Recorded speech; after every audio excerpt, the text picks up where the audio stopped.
Señor, vamos a cantar el himno número 315.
Vamos a postrarnos, cualquier hermano o hermana que sienta el deseo de orar.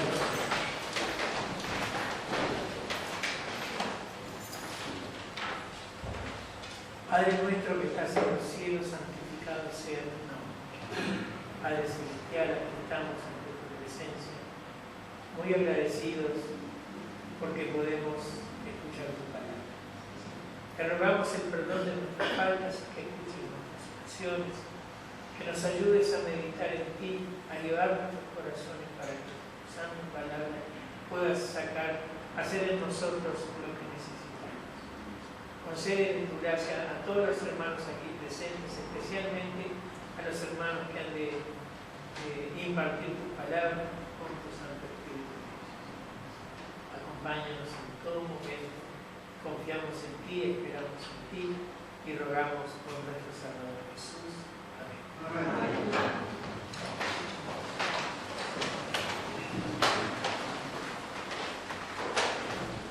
Bueno, ubicarse los hermanos, sus asientos. Una bienvenida a todos para la última noche, la última conferencia que tenemos para cerrar tanto la asamblea como también la parte espiritual. Y vamos a centrar nuestro pensamiento, nuestra atención. ¿Cuál es el tema? ¿Ustedes lo pueden anunciar? Panorama profético de los eventos finales. El hermano Abel tendrá la responsabilidad bajo la dirección del Espíritu Santo transmitirnos estas informaciones y el panorama final de los acontecimientos, ¿no? Que el Señor nos acompañe.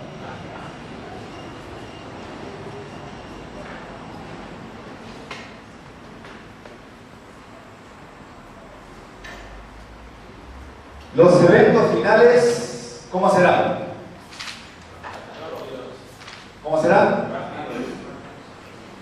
El libro de eventos finales,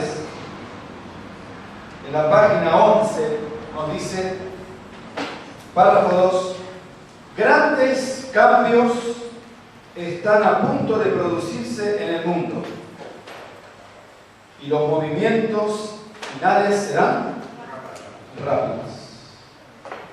Verdaderamente estamos viendo que el tiempo pasa volando. Por lo tanto, necesitamos, como dice en la página 13 de este mismo libro, los que presten atención a la advertencia de los eventos se salvarán. Miren la secuencia. ¿Cómo serán los eventos finales? Rápidos.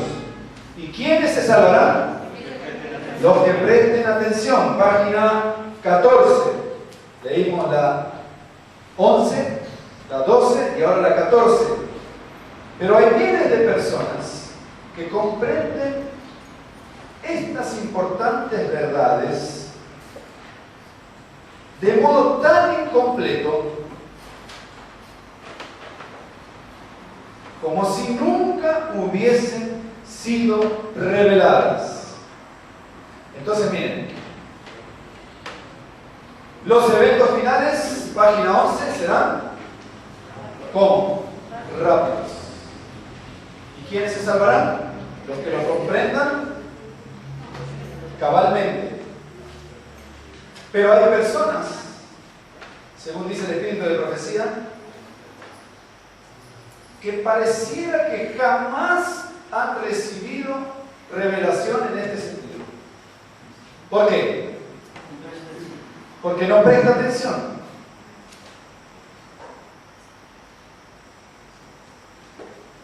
Seguimos en la misma página y nos dice que estos eventos debieran absorber plenamente la mente. Entonces vamos con 4 cosas. Primero, vamos a tratar de memorizar. Página 11. Libro de eventos finales, página 11. Los eventos finales serán rápidos. Serán rápidos. Página 12. Los que estén atentos a estos eventos se salvarán. Bien, el espíritu de profecía es tácito. Página 14. Hay muchos que no comprenden la secuencia de estos eventos. ¿Por qué motivo? Porque pareciera que jamás hubieran sido revelados. ¿De qué? ¿Qué es lo que ocurre en estas personas? No estudian. ¿Y qué dice el texto? Los eventos finales debieran absorber completamente la mente.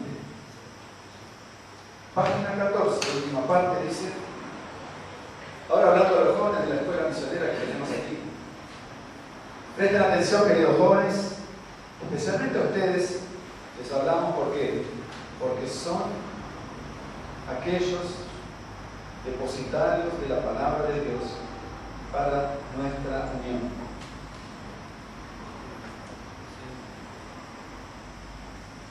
Los jóvenes debieran entender estos eventos. ¿Lo entienden? Entonces necesitamos estudiarlo más. Debieran estar estos jóvenes al tanto de las cosas que acontecerán antes del fin de la historia del mundo. Estas cosas tienen que ver con nuestro bienestar eterno. Y los maestros y alumnos deben prestarle más atención. Entonces, miren cómo va la secuencia de pensamientos. Los eventos serán rápidos. Hay que estar atentos. Muchos no tienen la menor idea, pareciera como que no fueran revelados. Solamente se salvarán aquellos que comprendan perfectamente la secuencia, porque van siguiendo el rollo profético. ¿Qué más? Hay algunos que estudian y hay otros que no, pero esto debiera absorber totalmente la mente. Y los maestros y los alumnos deben prestar más atención a estos puntos. Vamos a leer la página 15. Estoy leyendo apenas sentencias de este primer capítulo del libro de Eventos Finales. Debiéramos estudiar los grandes hitos que señalan los tiempos en que vivimos. Hemos dedicado tiempo a esto en nuestra experiencia cristiana, a estudiar los grandes hitos que conforman la historia del pueblo de Dios, que señalan los tiempos en que vivimos. Último pensamiento, página 15. Leamos y estudiemos.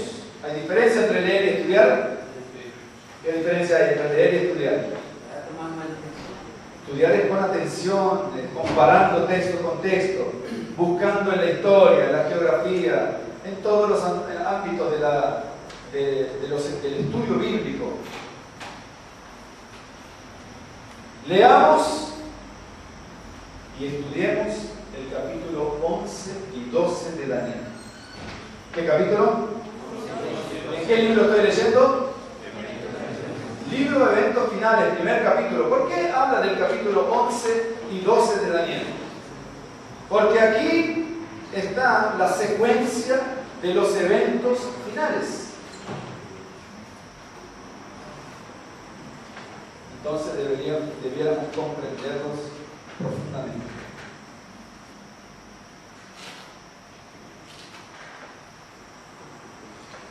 Leamos y estudiemos el capítulo 11 y 12 de Daniel. Es una advertencia que todos necesitamos comprender antes del fin del tiempo. Página siguiente para concluir el capítulo 1. Página 16.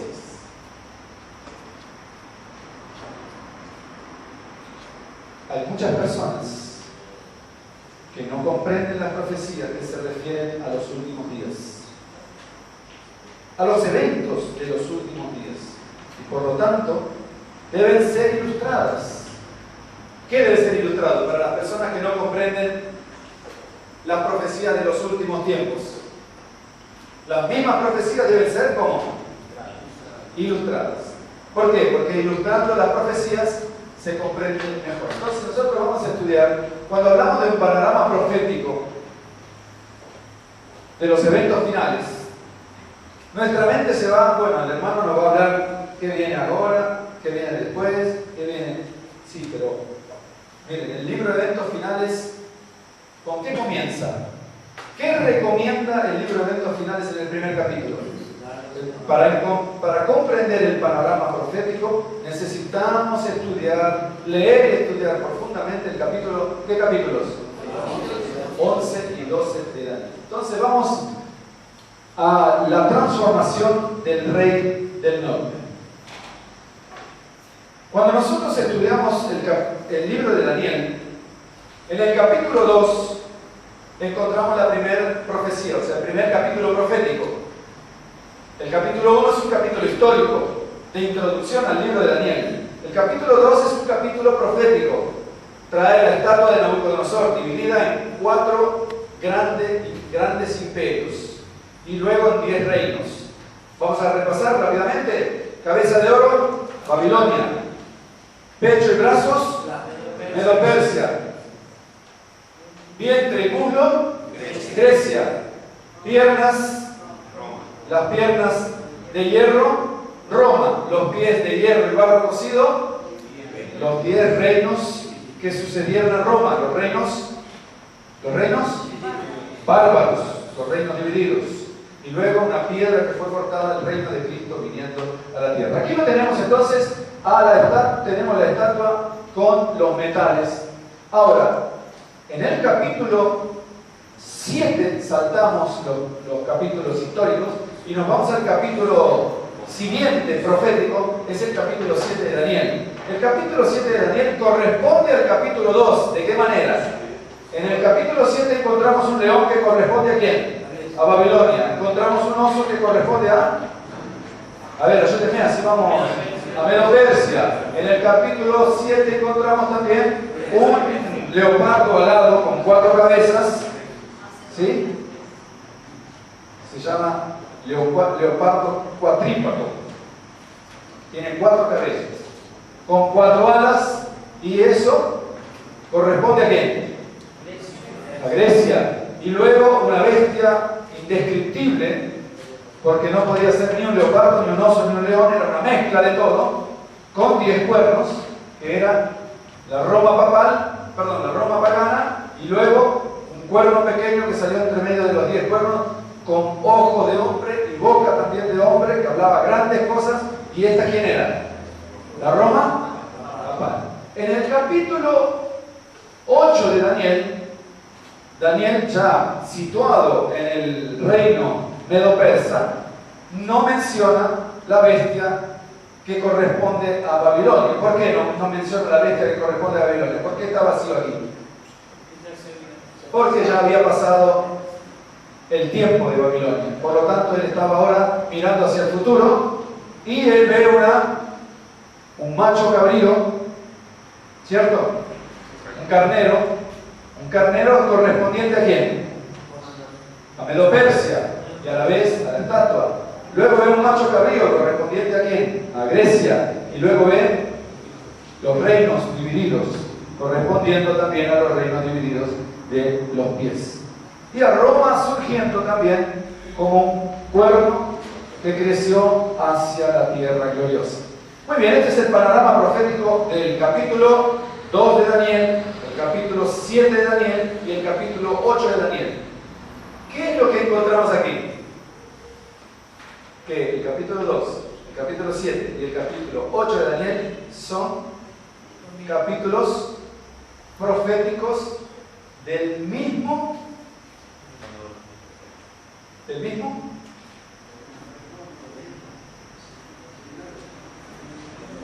qué?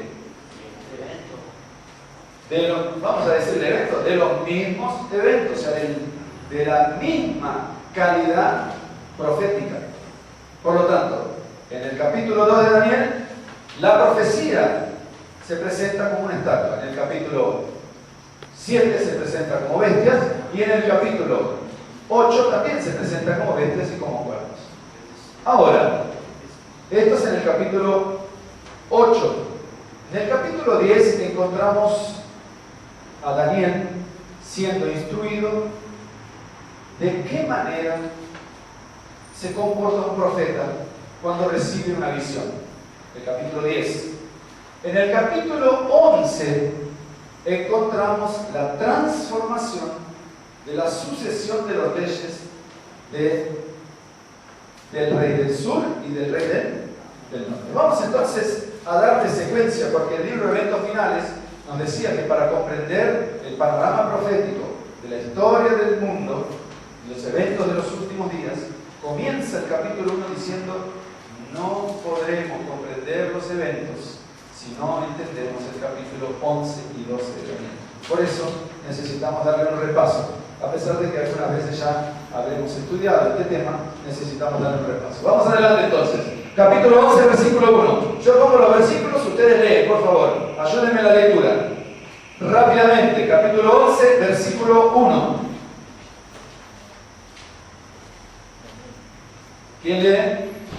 Yo mirando primero de Darío, el Medo, yo estuve para animarlo y fortalecerlo. Muy bien, versículo 2.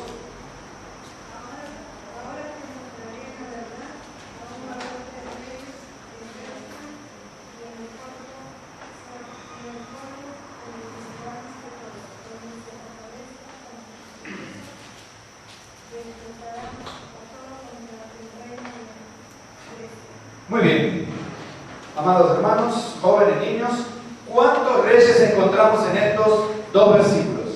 Vamos a ver. Dice Daniel, yo, ¿quién es yo?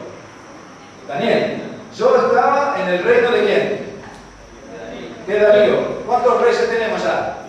Uno. Pero él estaba bajo el reinado de Ciro. Capítulo 10, versículo 1, leemos. 10, versículo 1. ¿Qué dice? En el año tercero de Ciro, rey de Persia, fue revelada palabra a Daniel. Muy bien, muchas gracias, hermano Claudio. Entonces aquí tenemos a Daniel en el año tercero del rey Ciro. Por lo tanto, Ciro, y en el capítulo 11, versículo 1, encontramos a quién? A Darío. ¿Cuántos reyes tenemos aquí? Dos. Versículo 2. ¿Cuántos reyes más nos pide la profecía? ¿Qué dice? Después de esto, ¿después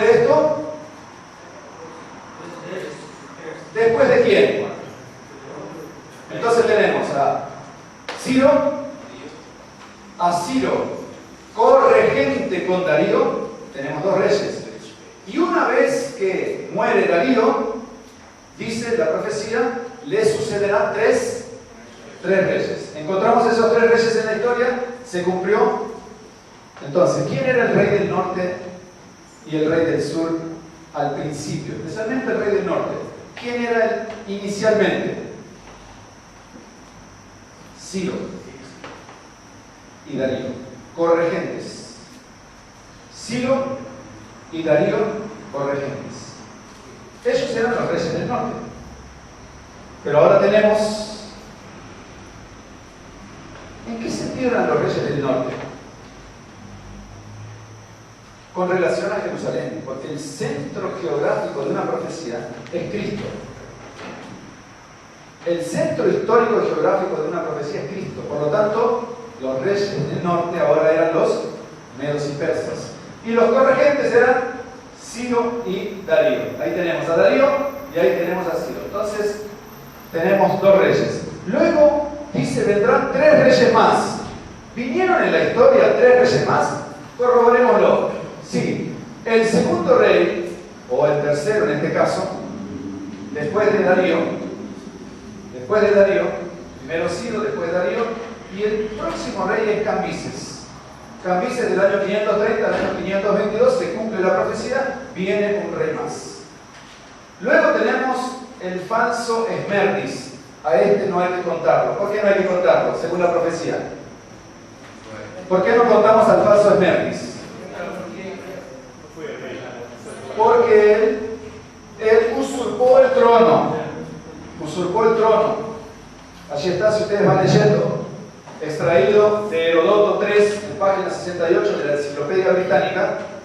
Esmerdis quiso usurpar el trono cuando el rey Cambises se fue a una campaña militar y antes de irse a la campaña mató a su hermano. ¿Por qué? Porque tenía temor de que su hermano ocupe el trono. Entonces Cambises no avisó a nadie de la muerte de su hermano. Se fue a la batalla y pensaba venir y tomar el trono nuevamente. Pero como él no avisó y nadie sabía, entonces el falso Esmerdis usurpó el trono. Como nadie sabe, yo soy el rey. Pero no lo podemos contar porque él no tenía descendencia real. Por lo tanto, dejemos al falso Esmerdis y ahora tenemos a 3 reyes más. ¿A quiénes? ¿Quiénes tenemos ahí en la historia? Todo esto corroborado con la historia, con la Enciclopedia Británica. ¿A quién tenemos? A Darío I, 522 al 486. Tenemos a Jerjes del 486 al 465 y a Artajerjes del 405 al 423, porque son reyes que están reinando en diferentes momentos, diferentes reinos. Vamos a hacer un repaso para que no nos confundamos. Vamos a hacer un recuento. En el versículo 1 y el versículo 2 tenemos ¿cuántos reyes? Primero, tenemos a Darío el Medo, tenemos a Cambises, hijo de Ciro, tenemos a Ciro el persa, no confundir con Darío I o Darío el Medo, a Jerjes I, o sea, Asuero de Ester, el mismo rey Asuero de Ester, y tenemos a Artajerjes. ¿Cuántos reyes tenemos? 5. ¿Está completo el número de reyes del versículo 1 y del versículo 2 del capítulo 11? No. Nos falta uno. ¿Vamos a contar de nuevo? Por eso dice la profecía que los que no entienden bien estas profecías se confundirán y perderán su galardón. Vamos a contar de nuevo. Versículo 1. ¿Cuántos reyes tenemos? Ciro y Darío, 2. Versículo 2. Vendrán 3 reyes más. ¿Cuántos son? 5. ¿Y qué más dice el versículo 2 al final? Y un cuarto vendrá, o sea, 4 más 2 del verso 1, ¿cuántos son? 6. Entonces, ¿cuántos reyes tenemos acá? 1, 2, 3, 4, 5. ¿Falta uno? Sí. Falta uno. Aquí lo tenemos, al centro. Hermanos, ¿entendemos entonces esta profecía en el versículo 1 y 2 de Daniel, de capítulo 11? Capítulo 11, versículo, voy despacito para los jóvenes. ¿Qué decía aquí lo que estudiamos? Los jóvenes deben comprender bien este capítulo 11. ¿Leemos? Atiendan bien, hermanos. Los jóvenes debieran entender bien estas cosas. Debieran estar al tanto de las cosas que acontecerán en la historia del mundo. Estas cosas tienen que ver con nuestro bienestar eterno. Y los maestros y los alumnos deben prestarle más atención. Entonces, hagamos un recuento. No es necesario que nos quedemos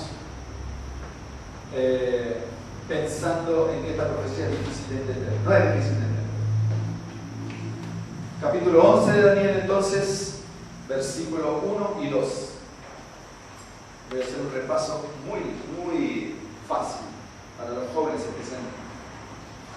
En el capítulo 11, verso 1, dice: yo, Daniel, estaba en el reinado de Daniel. Pero, en el capítulo 10 dice: Ciro también estaba reinando con Darío. ¿Cuántos reyes tenemos? 2. Luego el profeta escucha del ángel que le dice: pero escúchame, entre Ciro y Darío, esos dos, después de ellos vendrán, ¿cuántos más? 3. ¿Ya tengo cuántos? 5. Para encontrar esos 3, ¿cómo hago? ¿Cómo hago para encontrar esos 3? Uso la historia como un libro de historia y veo quién sucedió a Darío después de que murió Ciro y Darío. ¿Quién lo sucedió? Cambises ya tengo el tercero. ¿Quién más? Darío primero, ya tengo el cuarto. Presten atención. ¿Y quién más? Jerjes, y ya tengo el quinto. ¿Cierto? Ahí lo tengo, Artajerjes, perdón. Artajerjes ya tengo el quinto. Pero la profecía dice en el versículo 2, lean esa parte. Y el cuarto será grande en riquezas. Y el cuarto será grande en riqueza. O sea que en el versículo 1 tenía 2 y en el versículo 2 tengo el cuarto, o sea 4. 4 y 2 son 6. ¿Cuántos tengo acá? 1, 2, 3, 4, 5 y ahora me falta el cuarto del versículo 2 para completar 6 entre el versículo 1 y 2. ¿Está claro? Muy bien, vamos a buscar el sexto entonces. El sexto es, ¿por qué yo digo que es Alejandro Magno? ¿Por qué yo puedo decir con certeza de que es Alejandro Magno? Usando el mismo principio de interpretación profética que usé para encontrar los reyes anteriores. ¿Cuál fue el principio? ¿Cuál fue el principio de interpretación profética que estoy usando? Profético histórico. Que una profecía se comprueba con la historia. Entonces al primero lo sucedió el segundo, al segundo el tercero el cuarto el quinto, y al quinto lo sucedió ¿quién? El sexto. Por lo tanto, a Artajerjes tuvo que haberlo sucedido un rey. ¿Quién sucedió a Artajerjes en la historia? Me voy a la Enciclopedia Británica, que es una fuente muy fidedigna, para no ir a Wikipedia, porque también podría estudiar de ahí, pero voy a la Enciclopedia Británica, que nadie la cuestiona, y aquí encuentro como rey imponiéndose luego de Artajerjes. ¿A quién encuentro? Alejandro Magno. Y allí está Alejandro Magno, del 356 al 323, es el sexto rey del versículo 2. Asumió en el 336. Daniel, capítulo 11, versículo 3. Leamos Daniel 3, 11, 3. Se levantará luego un rey valiente, el cual dominará con gran Le poder. pide fuerte para que te puedan escuchar todos, Samuel, por favor. Se levantará luego un rey valiente, el cual dominará con gran poder y hará su voluntad. Muy bien. ¿Cuál es la palabra clave para entender que Alejandro Magno es el sexto rey?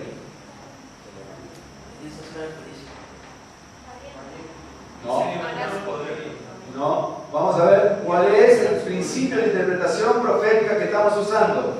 Para no errar, ¿cuál es el principio de interpretación profética que estamos usando? ¿Cuál es? La historia. ¿Cuál es la palabra clave del versículo 3 que me dice que la historia me tiene que confirmar a Alejandro Magno? ¿Cuál es? ¿Cómo? Luego. La palabra luego. Después. Esa es la palabra. ¿Después de quién? Después de Artajerjes. Se levantará después un rey. ¿Cómo sería este rey? Ahora busquemos en este rey la característica. ¿Quién sucedió a Artajerjes? Los griegos, porque vencieron a Medo-Persia. Y Artajerjes fue el último rey vencido, uno de los reyes más poderosos. Por lo tanto, si Alejandro Magno sucedió a Artajerjes, ahora tenemos que ver si la profecía cumple las características de este rey. ¿Cómo dice que era? Valiente. Alejandro Magno en la historia se caracterizó por ser un rey valiente. Sí. Tanto es así que él tenía de 22 años hasta los 32 años conquistó todo el mundo conocido, porque era un gran estratega, un gran político, un gran militar. Y la característica de Alejandro Magno, ¿por qué se dice que era valiente? Porque era uno de los únicos reyes de la historia que se bajaba de su caballo para pelear en la batalla junto a sus soldados. Los otros reyes miraban de lejos la batalla y decían, va para acá, vaya para allá. Pero Alejandro Magno, según la historia, está representado como uno de los reyes más valientes, entre comillas. Para nosotros es cobarde, matar a gente es cobardía, ¿no? Pero bueno, en la historia se dice valiente el que mata a mucha gente. Muy bien, ¿qué dice el versículo siguiente? Vamos a ver. ¿Qué dice el verso siguiente? Verso 4, aquí lo tenemos en la pantalla. Verso 4, vamos a leer esta parte de acá. Después ustedes corroboran con la Biblia. Leemos acá, Alexis, por favor. Será quebrantado. De pie y fuerte, Alexis, por favor. Será quebrantado y repartido a los 4 vientos. ¿Qué dice el verso 3? Un rey valiente. Y en el verso 4, ya sabemos que es. ¿Quién? No escuché, ¿quién es? Alejandro Magno. Y ahora la profecía, con el mismo principio de interpretación profética, profético histórico, nos dice que este poder sería repartido a los 4 vientos. ¿Se cumplió esto en la historia? Muy bien. ¿Quiénes fueron los que asumieron el poder cuando Alejandro Magno murió? Primer nombre,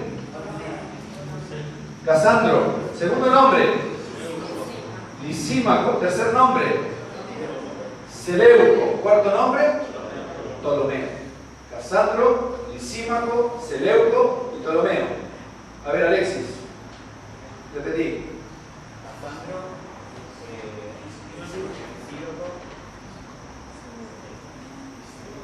Lisímaco, Ptolomeo. Muy bien. A ver, Simón.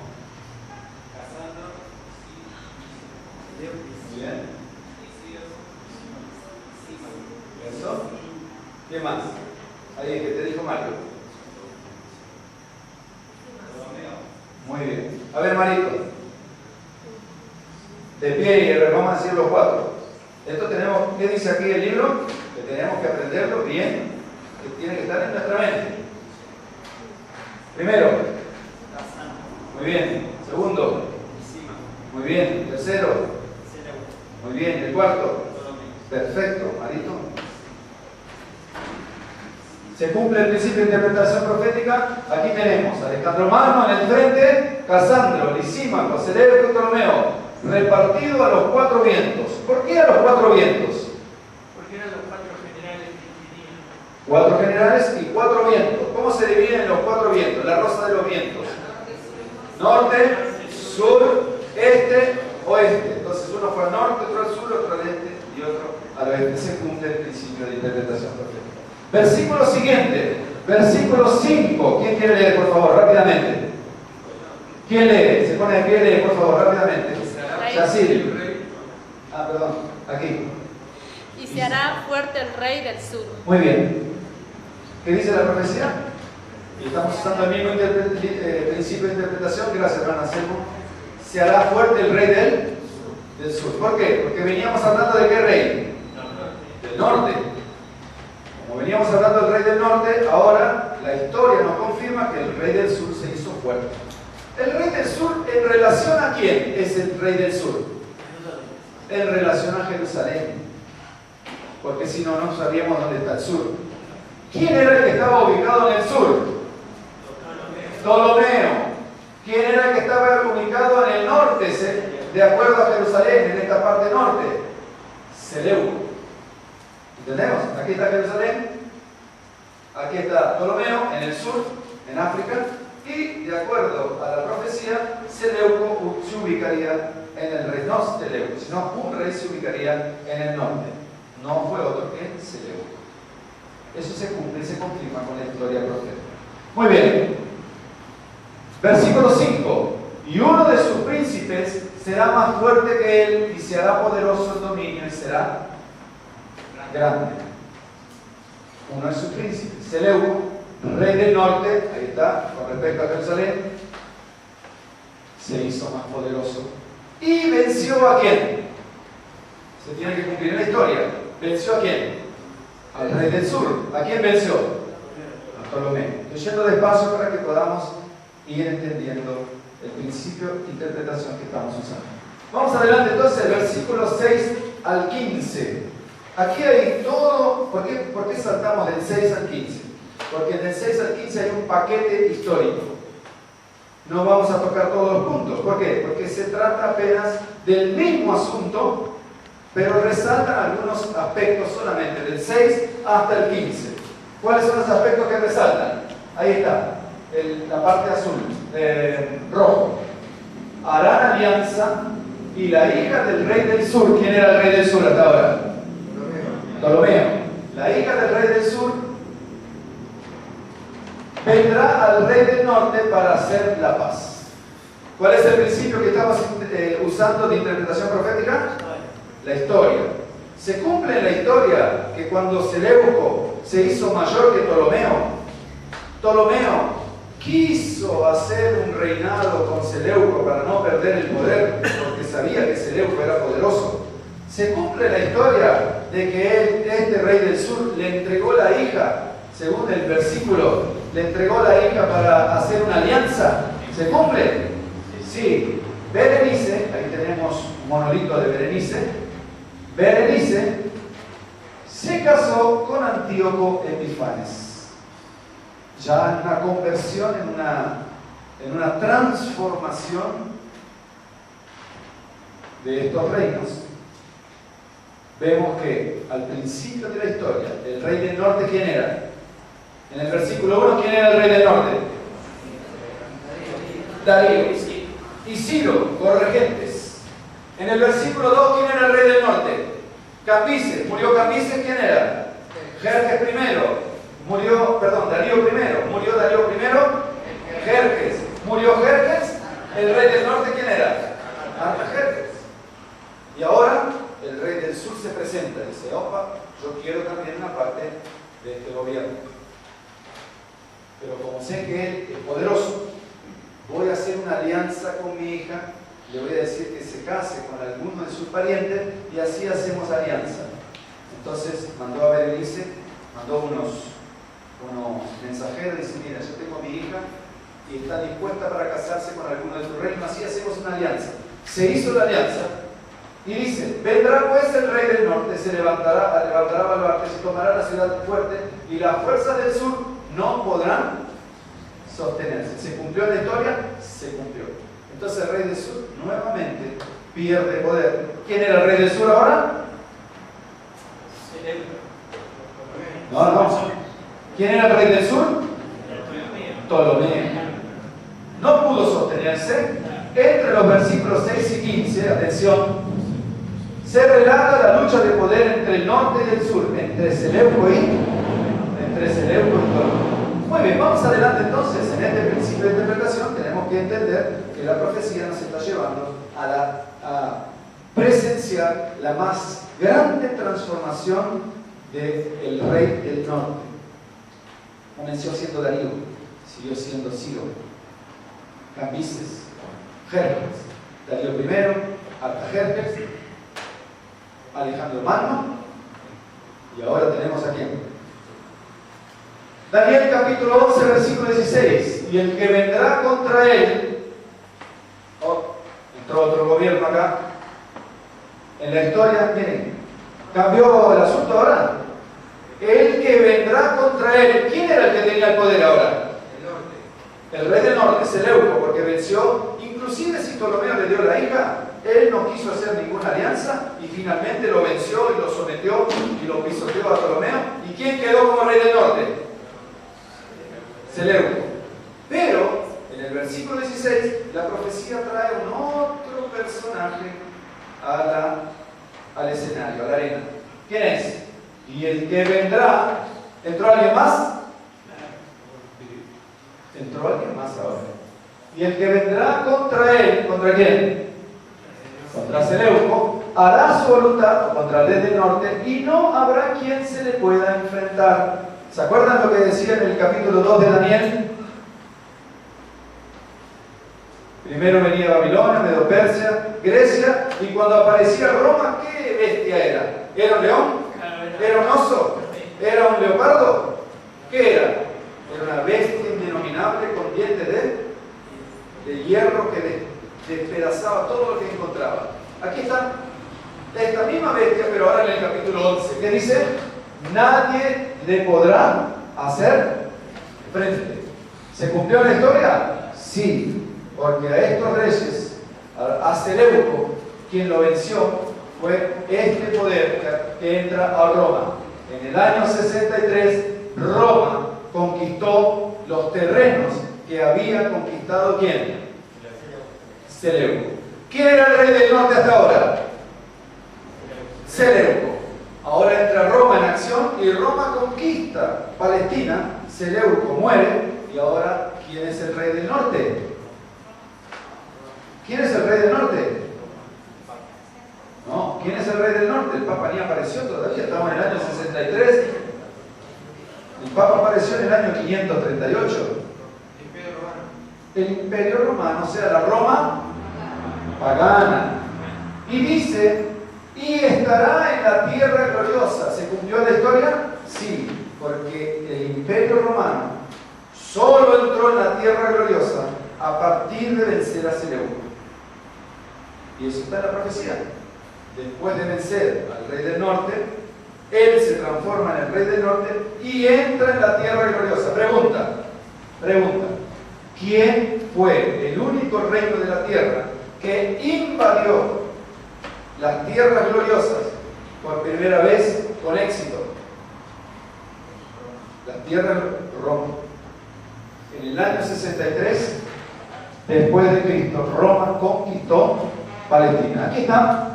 Entonces, Pompeyo, en el año 63 antes de Cristo, y el emperador Tito en Jerusalén en el año 70. ¿Pero por qué puse acá en el año 63? Porque Pompeyo fue el año 63 antes de Cristo. En el año 63 después de Cristo, ¿quién sitió Jerusalén? Sestio Galo. Pero milagrosamente se retiró para que se cumpla la profecía y se escapen los cristianos que estaban en Jerusalén, se escapen. Se escaparon 7 años después. ¿Quién vino? ¿Y quién vino 7 años después? El general Tito. Y cuando vino Tito no quedó nada. ¿Quién cuenta eso? Flavio José. Muy bien. Vamos entonces a ver cómo se transforma este rey del norte. Ahora el rey del norte, ¿quién es? ¿Quién es el rey del norte ahora? Roma pagana. Daniel capítulo 11, versículo 17. Afirmará luego su rostro. ¿Quién es este que afirmará? El que actualmente es el rey del norte. Afirmará luego su rostro para venir con el poder de todo su reino y hará con aquel convenios. ¿Qué hará? Entonces en la historia tenemos que ya buscar convenios. Convenios, y le dará una hija de mujeres para destruirle, pero no permanecerá ni tendrá éxito. ¿Ocurrió esto en la historia? Sí, en cualquier libro de historia encontramos que Roma pagana comenzó a tener relacionamiento político con Ptolomeo, que no era el que estaba vencido. ¿Se acuerdan de Ptolomeo? Ptolomeo quedó allá abajo, vencido por Seleuco, rey del norte, pero el rey del sur quedó olvidado. Quedó allá abajo en Egipto mirando cómo los poderes se manifestaban. Y Roma tomó la ciudad gloriosa y ahora Ptolomeo, ¿qué hizo? Podemos hacer alguna alianza. ¿Se acuerdan que quiso hacer alianza por medio de Berenice? ¿Sí? Como no le resultó, porque Seleuco quería el poder, entonces ahora Ptolomeo dice, voy a esperar un poco. Seleuco muere y Ptolomeo dice, intentaré de nuevo otra alianza. Y la profecía se cumple. Allí dice, afirmará luego su rostro para venir con el poder de todo su reino y hará con aquel convenios y le dará una hija de mujeres. Intentó nuevamente darle una hija, antes a Berenice, ahora ¿quién? Las dinastías de los Ptolomeos ahora le dieron a Cleopatra para que se case con alguien del Imperio Romano. ¿Con quién se casó Cleopatra? Con Marco Antonio. Cuando Marco Antonio se casa con Cleopatra, ahora se fortalece el poder. Pero con Roma nadie hace alianza si no pierde. Roma siempre lleva la de ganar. Muy bien, vamos entonces, versículo 20. Y se levantará. ¿Qué significa esto? ¿Qué significa y se levantará? Y se levantará. Principio de interpretación profético-histórico. ¿Cuál es? Que inmediatamente después de este evento, del casamiento de Cleopatra con Marco Antonio, se levantaría otro. Mueren los emperadores anteriores y se levanta un nuevo emperador. ¿Cómo vamos a identificar este emperador? Por dos cosas. Primero, porque sucede al anterior. Y segundo, ¿por qué? Porque la profecía da características específicas de este emperador. ¿Cuáles son? Vamos a ver. se levantará en su lugar uno que hará pasar cobrador de tributos, por lo tanto un cobrador de impuestos. ¿Se cumplió eso? Sí. César Augusto fue quien sucedió a Marco Antonio en la historia y aumentó los impuestos en el tiempo del nacimiento de Cristo. Esto empujó la salida de los padres de Jesús de su tierra para la tierra donde irían a hacerle el censo. El aumento de los impuestos en el nacimiento de Cristo. Eso es histórico. Es por la gloria del reino. Y le sucederá en su lugar. ¿Qué principio estamos utilizando?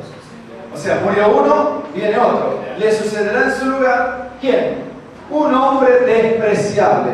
¿Le sucedió un hombre despreciable? Sí, Tiberio César, llamado el despreciable o el infame, que crucificó a Cristo. Por eso le sucedería en su lugar, en el tiempo de Tiberio César, por muerto el Señor. ¿Se cumple la profecía?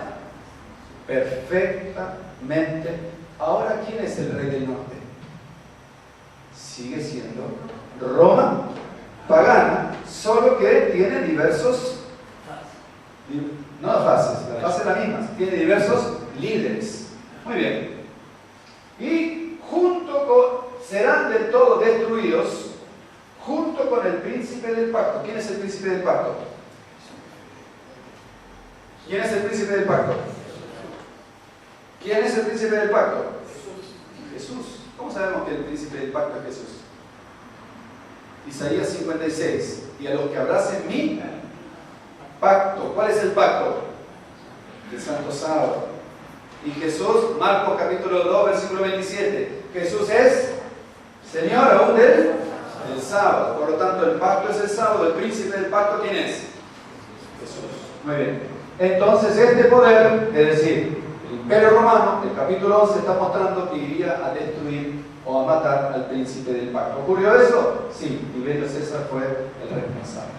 Muy bien, pasamos al verso 30, del 21 al 30, hay un paquete también profético, solamente vamos a destacar algunos elementos. ¿Por qué? Porque en este paquete solo nos interesa destacar que vendrán contra él naves de Quitín, y él se contristará y volverá y se enojará contra el pacto santo.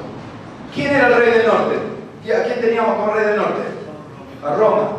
Pregunto, Roma, ¿el pacto santo cuál era? Lo tenemos en el versículo anterior. ¿El pacto santo cuál era?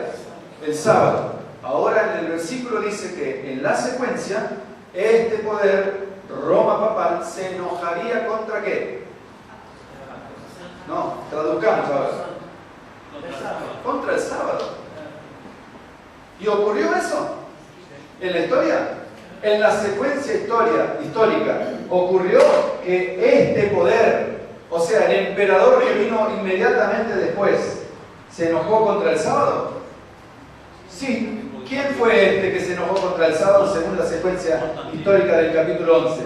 Constantino el Grande fue el emperador siguiente. Y ahora Constantino el Grande se enoja contra el pacto santo. ¿De qué manera? Los romanos son muy vivos, nunca se enojan así mal como para que sospechemos de ellos. ¿Qué hizo? Se alió, transformó el sábado en ¿qué? El domingo. Entonces no, era la misma cosa, pero no se enoja. Pero la Biblia dice que es enojo. O sea, lo hicieron adrede. Lo hicieron a propósito. No fue que le salió por casualidad. Enojo en la Biblia significa que fue pensado. Se enojará contra el pacto santo y hará según su voluntad. Roma hace según su voluntad. Volverá pues y se entenderá con los que abandonen el santo pacto. ¿Con quién se entendería Roma pagana en este tiempo? Con los que comenzaron a observar el domingo romano. Por eso abandonaron el santo pacto. Entre los versículos 21 y 30, que son estos, se relatan intrigas romanas. Pero el verso 30, presten atención, interviene en el verso 30 Constantino el Grande. Y ahora la cosa toma tinte religioso. Vamos a ver. A partir de aquí se introducen términos religiosos. En la profecía, a partir del verso 30 para adelante, se introducen términos religiosos. Hasta ahora eran solo términos políticos. Pero a partir del verso 30 se introducen versos con tinte religioso, con tonos religiosos. Por lo tanto, el rey del norte, hermanos, presten atención, esto es muy importante. El rey del norte hasta aquí, ¿qué era? No quién era, sino qué era. No, era pagano, Era un rey político. Presten atención, voy a decir de nuevo lo mismo. Hasta el versículo 30, el rey del norte, a pesar de que se fue transformando, Ciro, Darío, Cambises, Darío I, Artajerjes, Alejandro Magno, los emperadores romanos, todos los emperadores que vimos, casándose con Cleopatra, con Berenice, con este, con el otro, se transformaban de color. Seleuco y Ptolomeo eran como un camaleón transformándose, pero eran siempre líderes políticos. No había religión en el medio, solo política y conquista de tierras y de poder. Pero ahora, después de que ingresa Constantino, los textos de a partir del versículo 30 en adelante comienzan a tener expresiones religiosas. ¿Por qué? Porque Constantino era un rey duplo. ¿Qué tenía? Doble. ¿Qué tenía? Tenía poder político, pero también, al cambiar sábado para el domingo, ganó poder religioso. Muy bien. Ahora vamos a ver cuáles son los términos que se introdujeron. Y se levantarán de su parte, ¿de parte de quién? Del rey del norte, que en este caso es Roma pagana, tropas que profanarán el santuario. ¿Profanarán el santuario? Claro que sí. Y la fortaleza, y quitarán el continuo sacrificio. La palabra sacrificio no existe en el original. Eso se encuentra en Primeros Escritos 176. Para quien lo quiere leer, está acá, los jóvenes especialmente, después lo pueden leer. Primeros Escritos 176 dice: la palabra sacrificio fue añadida, pero continuo. ¿Qué significa continuo entonces? Continuo sacrificio, cuando los traductores tradujeron, dijeron, bueno, continuo sacrificio tiene sentido. El continuo sacrificio de los sacerdotes tiene sentido, de Cristo tiene sentido. Pero si el espíritu de profecía, Primeros Escritos 176, dice que la palabra sacrificio está agregada, no está en el original, entonces la palabra continuo me quedó descolgada. ¿Qué significa? Continuo. Continuo paganismo. El continuo paganismo que venía trayendo la profecía, Babilonia, Medo-Persia, Grecia y Roma, capítulo 2, 7, 8, 9, 10 y 11 de Daniel, acá termina. Eso es lo que está diciendo. Se quitará el continuo paganismo que venía trayendo la profecía. Dice: profanarán el santuario y su fortaleza, quitarán el continuo, dejemos sacrificio, y pondrán. Por eso ahora Roma se transforma en un poder político religioso. Y la peor fusión que existe en el mundo de la Biblia es la fusión entre la política y la religión, porque cuando ellos se casan, cuando se casa la política con la religión, tienen un hijo. ¿Cuál es el hijo? La abominación, ahí está el hijo, aquí está. Cuando se casó la política con la religión, porque profanó el santuario y profanó el pacto, tienen un hijo. ¿Cómo se llama el hijo? Tiene nombre y apellido el hijo. ¿Cómo se llama? Abominación desoladora. Qué lindo nombre para un hijo, ¿no? ¿Por qué se dice llamar abominación desoladora? Primero, ¿qué es abominación? Apocalipsis capítulo 13. Todo lo abominable. Los mentirosos, los perros. ¿Qué más? ¿El perro qué es? El que vuelve al vómito, ¿cierto? El que le ama pecar. ¿Qué más? Sí, los cerdos espirituales. ¿Qué más? Los Apocalipsis 13, los hechiceros, los adúlteros, todos estos son los es abominación. ¿Por qué? ¿Por qué se llama la abominación desoladora? Porque ellos enseñan al mundo a ser abominables a Dios. Le enseñan leyes que lo hacen abominable a Dios. Por eso se llama la abominación desoladora. Porque enseñan al mundo y a las personas a ser abominables delante de Dios. Y asoladora, ¿por qué? Porque deja al mundo asolado sin la presencia de Dios. Por eso se llama abominación desoladora. Muy bien. Entonces, Constantino el Grande casó la iglesia con el Estado el día 7 de marzo del año 321 en el concilio de la Odisea, de la ciudad de la Odisea. Hubo un concilio el día 7 de marzo del año 321 y Constantino el Grande declaró que la solemnidad del sábado pasaba con el mismo poder, con la misma fuerza. ¿Hacia qué día? ¿Hacia qué día? Hacia el domingo. Y a partir de ese momento, los cristianos tienen una confusión terrible. Sí, acá está 531, es 331. Corríjanlo ahí porque es 331. 321. No sé por qué se me... Ya lo vi varias veces, pero no lo cambié. 321. 7 de marzo del año 321. Muy bien. Vamos entonces a definir este punto. Nos quedan 2 diapositivas más para terminar. Daniel capítulo 11, versículo 32 al 33. Ahora, ¿quién es el rey del norte? ¿Quién es el rey del norte? Con más seguridad, ¿quién es el rey del norte? De nuevo hago la pregunta. O otra pregunta. ¿Quién era el rey del norte hasta ahora? Roma pagana. Pero ahora, Roma se casa con la religión, la política se casa con la religión de la mano de Constantino. Ahora Constantino se torna un emperador religioso. Por eso se llama sumo pontífice. ¿Sí? O pontificex maximum. Es el título del emperador romano. ¿Y el papa cómo se llama? Pontificex maximum. ¿De dónde arranca ese título? De los emperadores. Por eso, en realidad, el papado o el papa es un emperador romano. Disfrazado o, podríamos decirle entre comillas, bautizado. ¿Entienden? Es el emperador romano bautizado.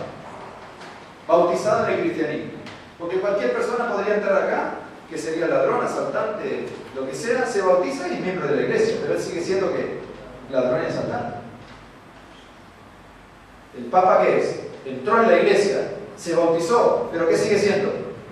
La abominación de desolador. Muy bien.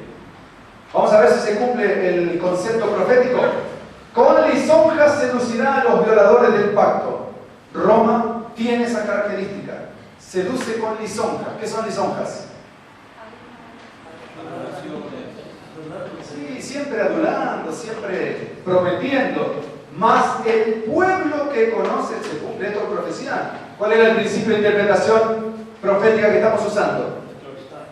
Profético histórico. ¿Qué significa eso? Que la profecía se confirma con la historia. En el desarrollo profético, Constantino el Grande tenía el poder, ahora es el rey del norte. Es el rey del norte. Pero la profecía dice que alguien iba a resistir su poder. ¿Quién era? Dice aquí. Mas el pueblo que conoce a su Dios se esforzará y actuará. ¿Quiénes fueron? Después de Constantino para adelante, sucedieron muchos emperadores hasta el año 476 que dejó de existir el Imperio Romano con su poder, con todo su poder, con toda su supremacía.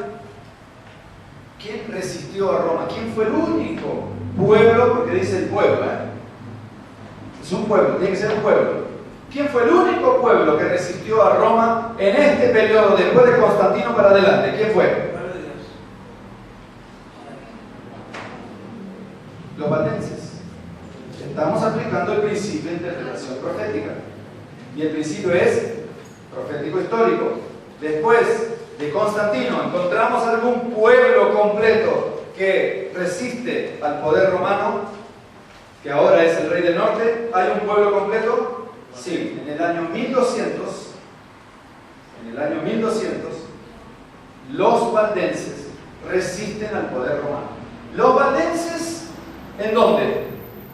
En el Piamonte, en el norte de Italia. Y luego, los valdenses conocen a quiénes? A los reformadores.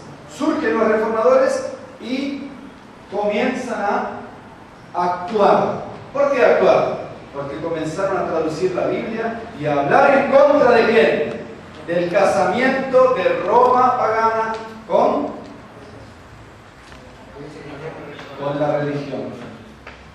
Y comenzaron a hablar, esta no es la religión de Cristo. Vamos a traducir la Biblia para dársela al pueblo.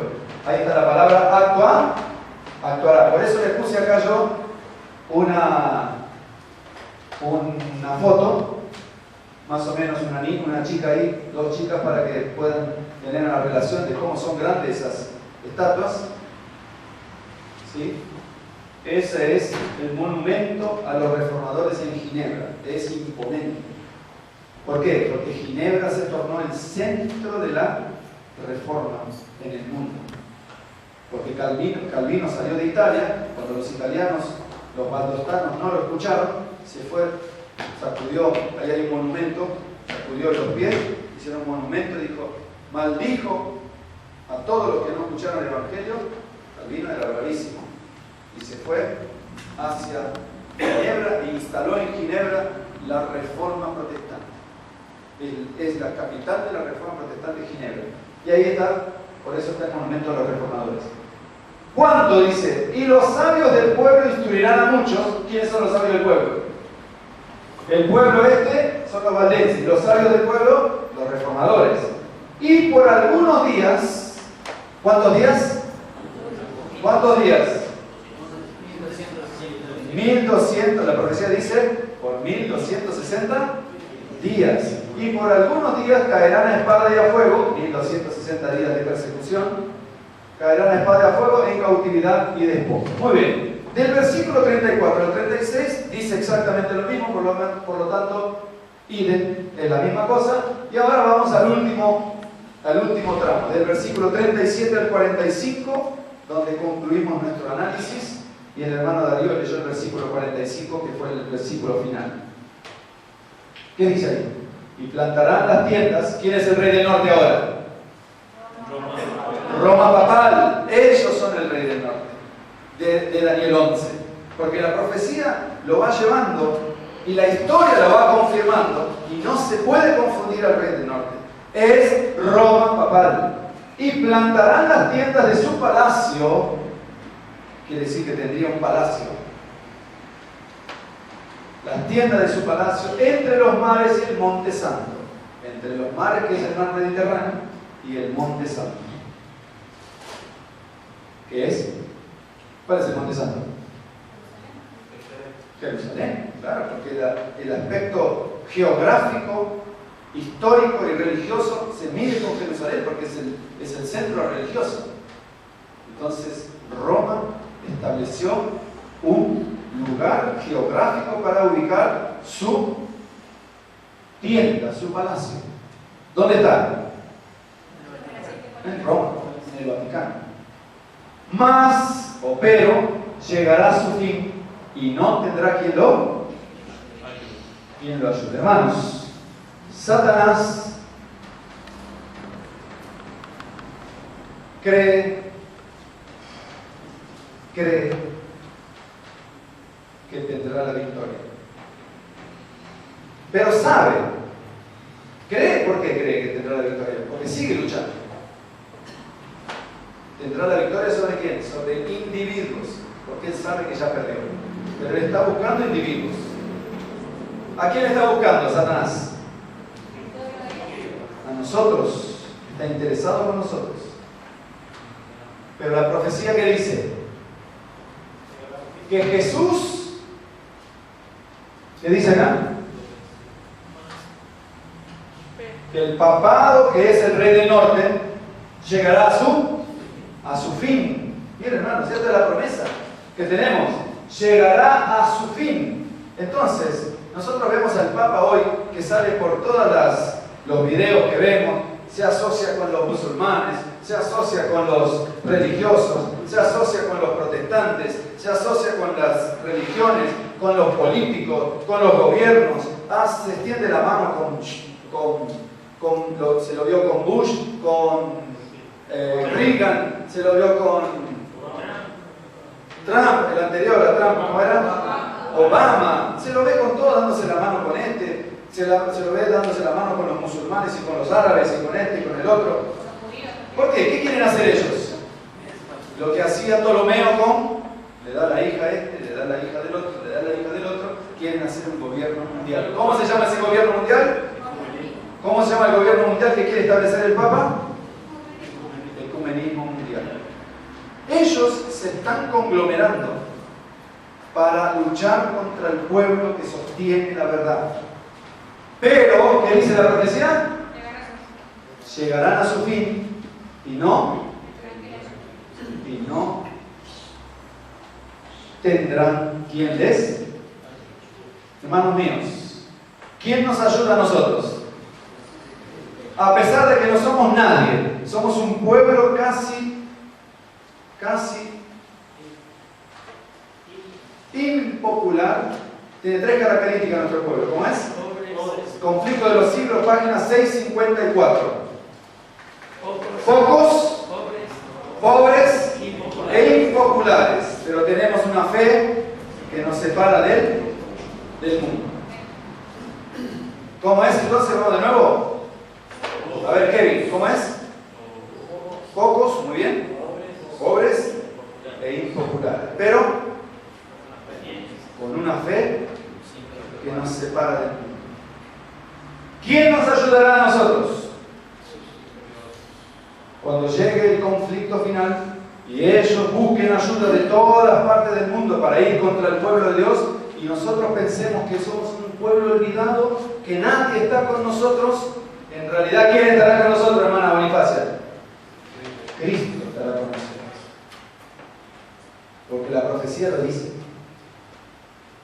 Hermanos míos, y si nosotros aplicamos el mismo principio de interpretación profético histórico, esto, como todavía no se cumplió, y todos los eventos proféticos históricos se cumplieron, ¿qué ocurrirá con el versículo 45? Si todo lo otro se cumplió en el 45, ¿para qué sirve la profecía? Para darnos certeza a que las que están en el futuro también se cumplirán.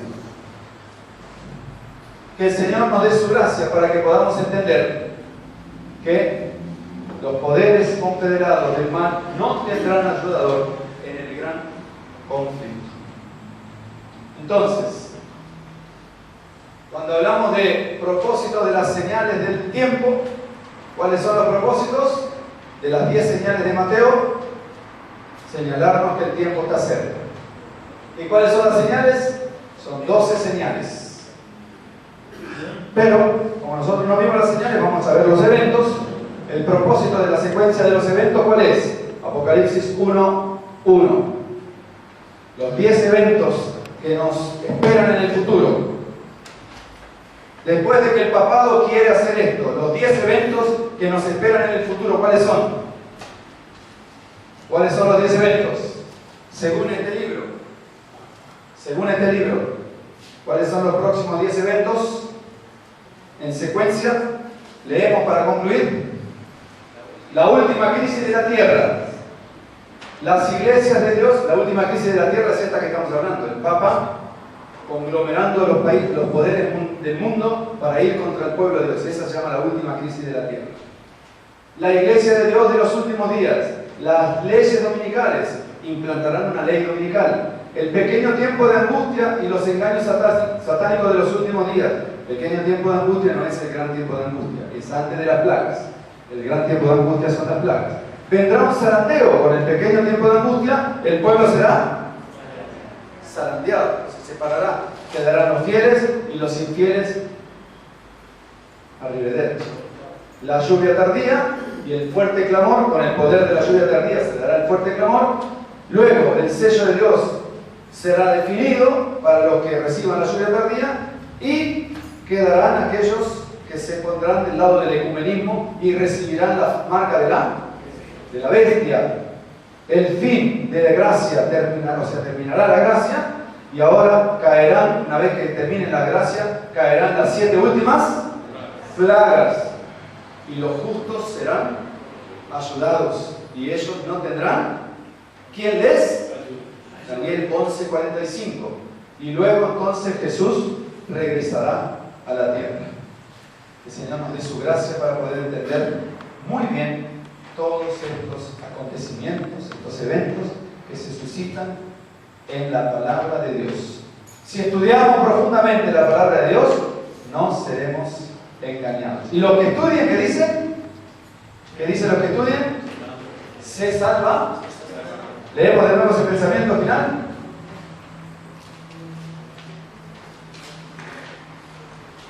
Así dice.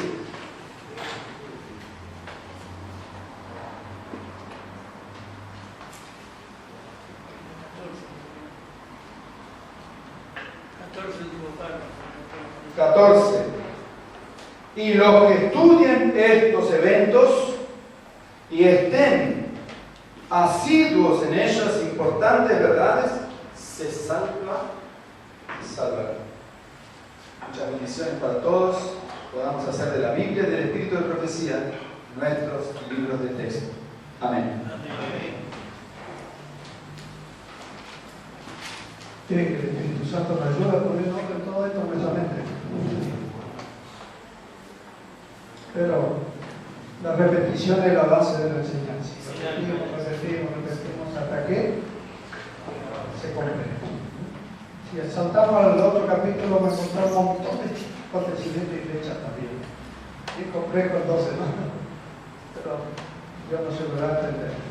Vamos a cantar 2 estrofas del himno 196, solo 2. Las 2 primeras, los hermanos. Con la música.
Asiento nuevamente, invitamos al hermano